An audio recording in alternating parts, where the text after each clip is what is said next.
Everyone quiet. Sounds like we have a visitor approaching. Hello, fellow traveler. You look tired. We're on a long road trip and stopped here to set up camp. You're welcome to rest here for the night. There's always room around our fire. So have a seat. The food's hot, the drinks are cold, the fire is warm, and the stories, hopefully, are scary. I'm Jeremy, and I'm the driver on these road trips we take, but for the night, I'll be your storyteller. So settle in for some stories from the road. Tonight's story is called Petals, Part 4 of the Wicker Saga, written by Shadow Swimmer 77. The bell on the door chimed softly as Joe entered the small flower shop. Sandra was pissed at him for working late again. She'd made that much clear when he'd rolled in past 10 last night. Who is she, Joe? Who is who? The woman you're screwing. What are you talking about, Sandy? You know I have the Brinkman proposal to finish by next week. It's requiring more time and effort than Bob anticipated when he signed us up for the damn thing. That's great, Joe. What about time and effort for me, huh? Remember when I used to warrant some of that? Sandy, Save it. Just forget it. I'm fine. I have a headache. She'd gone to bed shortly after that, leaving him to day-old takeout and late-night talk shows, and wondering how things had gone so wrong. They'd grown up together, and Sandra was the first girl he'd ever really fallen for, right around the time most boys stopped viewing girls as vectors for the dreaded cootie virus, and instead as objects of vague worship and, perhaps, abject terror. When he nervously asked her to junior prom, he was surprised when she'd immediately said yes. 10 years later, through college and law school and marriage, they were still together, at least in a legally binding sense. Joe couldn't place an exact time, when or how the hostility had crept into their relationship, but now it was an old companion, a sort of abstract partner in an existential menage a trois. She was right, though. Joe had been spending too much time at work lately, and she did warrant more than a late-night kiss goodnight and the occasional, passionless bout of lovemaking when he managed to find the energy. If he was being honest, even those rare trysts were on the verge of becoming extinct. A concept 10 years ago Joe would have surely laughed his ass off at as being outside the realm of possibility. The embers of their relationship may have died off from the raging wildfire it had been at the start, but there was surely something he could do to breathe some life back into the flame. That's all this thing needed. A little TLC and some good old-fashioned romance. So, flowers. The girl behind the counter looked up when she heard the bell, her face flitting quickly from smile to confusion to fear, before settling on a smile again, perhaps a little more sickly than before. Hello, Mr. Sandoval. What can I help you with? Was there something wrong with your purchase? Joe was surprised. He'd been in this shop before, but it must have been 6 months ago or longer. Probably longer if he'd had to wager a guess. He couldn't be sure if this was the girl who had waited on him the last time, which made it even more impressive that she not only recognized his face, but remembered enough to call him by name.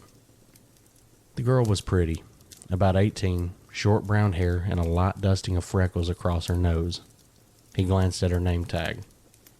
No, Veronica. Everything was great with the last purchase. Totally fine. But you know how it goes. These darn flowers don't last forever. I seem to have found myself in some hot water with my wife, so I thought I'd take off from work a little early today and get her an apology bouquet on the way home. She likes Red roses, I remember, Mr. Sandoval. A dozen like last time? Yeah. A dozen would be great. And if you could make it up with some of that filler and bows and whatnot. Of course, Mr. Sandoval. It'll just be a minute. She walked briskly from behind the counter into the cooler and glanced at him briefly over her shoulder before beginning to select roses from the bin. Joe frowned at her back, absently rubbing his chin. This is the oddest thing he'd experienced in a long time.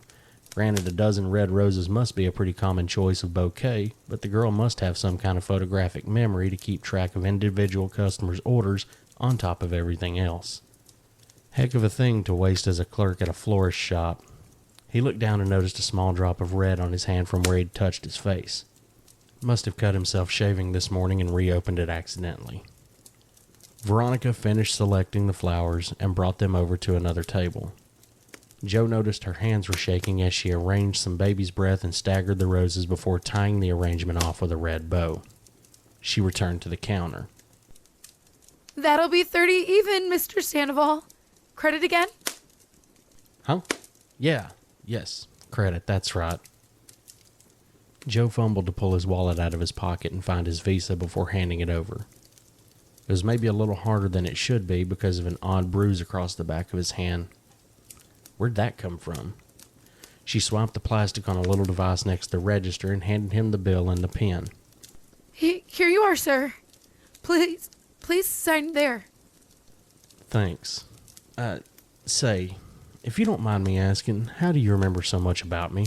I mean, my name and what flowers my wife likes and everything.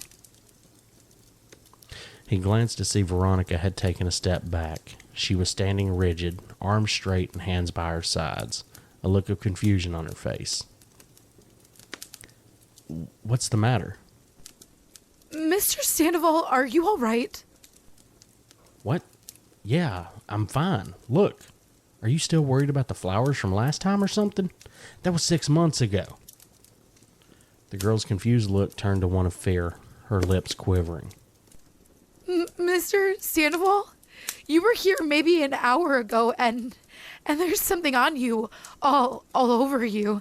Something red. I think I need to call the police. What? No, don't. That can't. I've got to get home. Picking up the bouquet, Joe backed towards the entrance of the shop. Sorry for scaring you.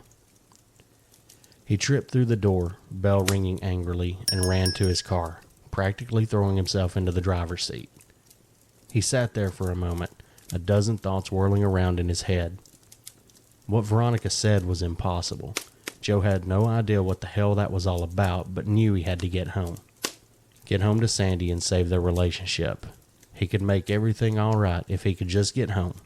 In a daze, he put the car in gear. He pulled into his driveway just a few minutes later. The winter sun was already well on its way to setting, shadows from the branches of the trees in his yard being thrown long and sinister as he stumbled out of the car, gripping the flowers. The mental fog he'd driven home in was abruptly lifted, replaced by a sort of double vision, a living episode of deja vu. Joe saw things both as they were now and as they were at some previous time before. It must not have been that long ago, because although the light in the sky had not yet begun to die in the vision of before, the black truck he didn't recognize was still parked at the end of the driveway. Making his way up the walk, he noticed that before Joe carried flowers in his hand much the same way that now Joe did. The front door was open ajar. Now, where before it had been closed, but not locked. Entering and making his way down the hallway, dodging the strewn piles of clothing that had been there before, Joe was struck by the quiet emptiness of now. Before, there had been noises of talking and laughing and other things. Now the hallway was dark in the gathering night, where before, the sunlight had crept through the shaded windows and thrown patterns across the floor. The bedroom door was cracked open now, as it had been then. From the time he entered the house, the vision of before had been gradually shifting to shades of crimson. Now, reaching the threshold of the bedroom, the perspective was completely distorted, as if someone had dumped a bucket of blood over before Joe's head, then abruptly cut to black. Left to one viewpoint, Joe felt his shoes clinging to something sticky on the floor. Looking down, he could see a dark stain had spread across the carpet where he was standing, punctuated here and there by petals torn from the bouquet strewn in the corner of the hallway where it had been dropped. The dying light was too dim to tell, but he knew they were red. Sandy. Only silence answered. All right. That's the end. That was Petals, Part 4 of the Wicker Saga, written by Shadow Swimmer 77. And big shout out to The Panic Within, who was the voice of Veronica, the florist. And another big shout out to Lady Spookaria, who was the voice of Sandy. And go follow them on YouTube. Both are wonderful storytellers. So yeah, head over to their YouTubes, that is, and subscribe. Check out some of their content and enjoy. And thank you both so much for lending your voices to the story tonight. I really appreciate it, and look forward to working with y'all again in the future. And I think that is going to be the end of tonight's story. Now, before we go, it is starting to get cold. Now, granted, I'm in Tennessee, so I'm not exactly the best judge of cold weather. But it is starting to get a little bit cold around here, which means if you are somewhere other than the South, it's probably already pretty good and cold. I have released the Full Moon Empty Road fall line. That's got long sleeve shirts, hoodies, sweatshirts, and whatnot over on Bonfire. And feel free to go pick one up. The link is in the description. It's also in the About section on my YouTube. And I've got a little video here that's kind of showing you what the different products are for the fall line. So go pick up a t-shirt, go pick up a sweater, go pick up a hoodie, and enjoy. Stay warm. Thank you again for everybody. Thank you again to everybody for stopping in tonight and listening. And we are going to call it a night here. So let's keep that fire burning low. Good night, everyone.